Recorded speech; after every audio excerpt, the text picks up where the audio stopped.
నిజామాబాద్ జిల్లా నవీపేట మండలం మోకన్పల్లి గ్రామంలో డ్రైనేజీ సమస్య తీవ్ర రూపం దాల్చింది.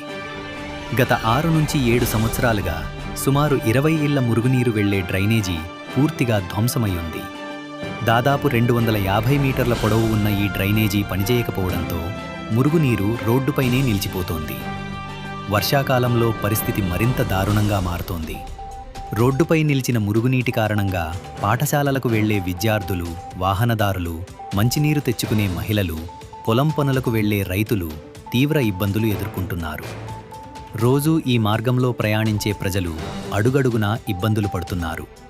స్థానికుల కథనం ప్రకారం ఈ సమస్యను పలుమార్లు గ్రామ పంచాయతీ సర్పంచ్, వార్డు సభ్యులు మరియు సంబంధిత అధికారుల దృష్టికి తీసుకెళ్లినా శాశ్వత పరిష్కారం లభించలేదని ఆవేదన వ్యక్తం చేస్తున్నారు.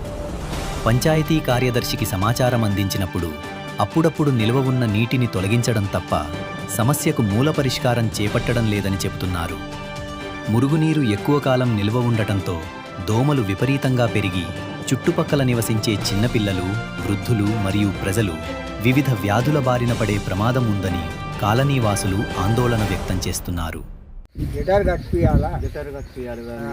మాకు మా బాలు చూస్తే కంగారు, మొత్తం బాలు చూస్తే కంగారు ఉన్నది.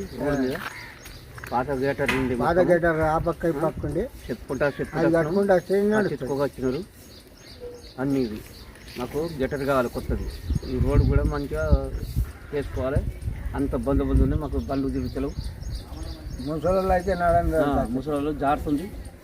మా బాధలు చూసుకొని గేటర్ అయితే కావాలి. అక్కడ పాతది ఉండే గేటర్ గూడ్కపోయింది. తీకపోయినా మొత్తం తీసేసినారు, రాళ్ళన్నీ తీసేసినారు.